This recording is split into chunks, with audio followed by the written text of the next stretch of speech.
Patay naman ang isa habang dalawa naman ang sugatan matapos ang salpukan ng SUV at tricycle sa Bolinao sa Pangasinan. Yan at ang iba pang mga rumarapidong balita mula sa probinsya, hatid ng iba't ibang istasyon sa ilalim ng MBC Media Group.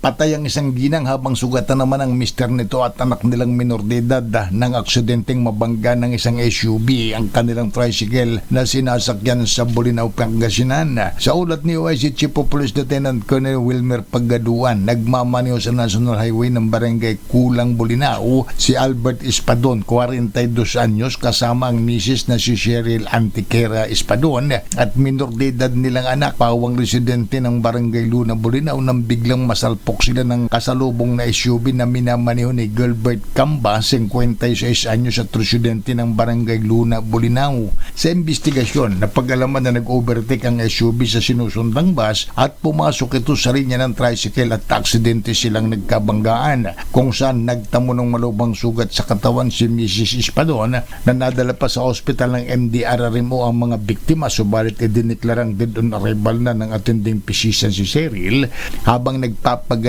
pa sa hospital ang mag-amang Espadon.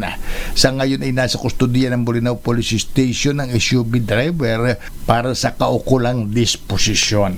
Para sa MBC TV Network News, ito si Freddy Fajardo, Arister Tate, una sa Pilipinas, una sa Pilipino. Balita mula sa Davao City, patay ang isang driver ng Bajaj o mas kilala sa tawag dito na umbak matapos binangga ng pick-up ang kanyang minamanihong umbak alas 3:15 ng hapon, Abril 27, 2025 sa Purok 26, Sitio Lanito, Barangay Suwawan, Marilog District, Davao City. Kinilala ang biktima na si Lionel Sistoso, 26 anyos, may asawa at nakatira sa Purok Santo Niño, Barangay Marilog, Davao City. Ayon sa report, patungo sa Davao City ang pick-up na minamaniho ng isang 76 anyos na taga Dacoville Subdivision, Davao City. Pagsapit niya sa paliko na bahagi, nawalan siya ng kontrol kaya doon patungo sa lane ng umbak na dahilan ng aksidente. Dahil sa nangyari, maliban sa driver na namatay, sugatan din ang 6 pa na individual at dinala sa ospital.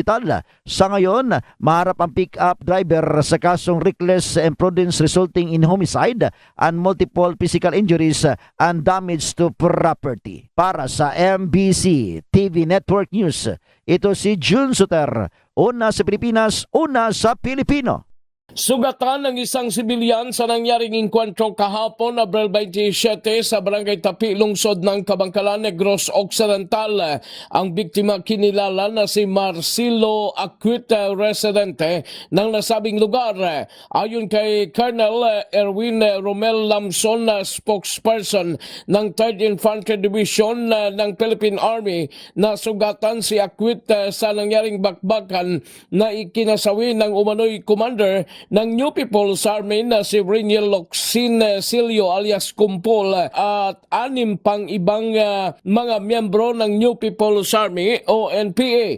Ang biktima na patuloy na ginagamot sa ngayon sa Corazon Locsin Montelibano Memorial Regional Hospital dito sa lungsod ng Bacolod dahil sa natamong tama ng kanyang katawan mula sa bala na-recover sa lugar. Ang 6 na Armalite rifles, isang unit ng M16 caliber with M203, isang KG9 machine pistol, isang bandoliers with magazine, ilang mga basyo ng M16 at iba pang mga personal na kagamitan.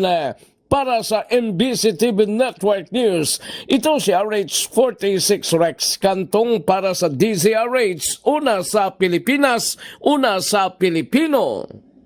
Nasabat ng Bataan Police Provincial Office at PDEA ang humigit kumulang sa 1.7 milyong halaga ng hinihinalang shabu sa isang operasyon sa Barangay Bagong Silang, Balanga City nitong Abril 27 bandang alas 11 ng gabi.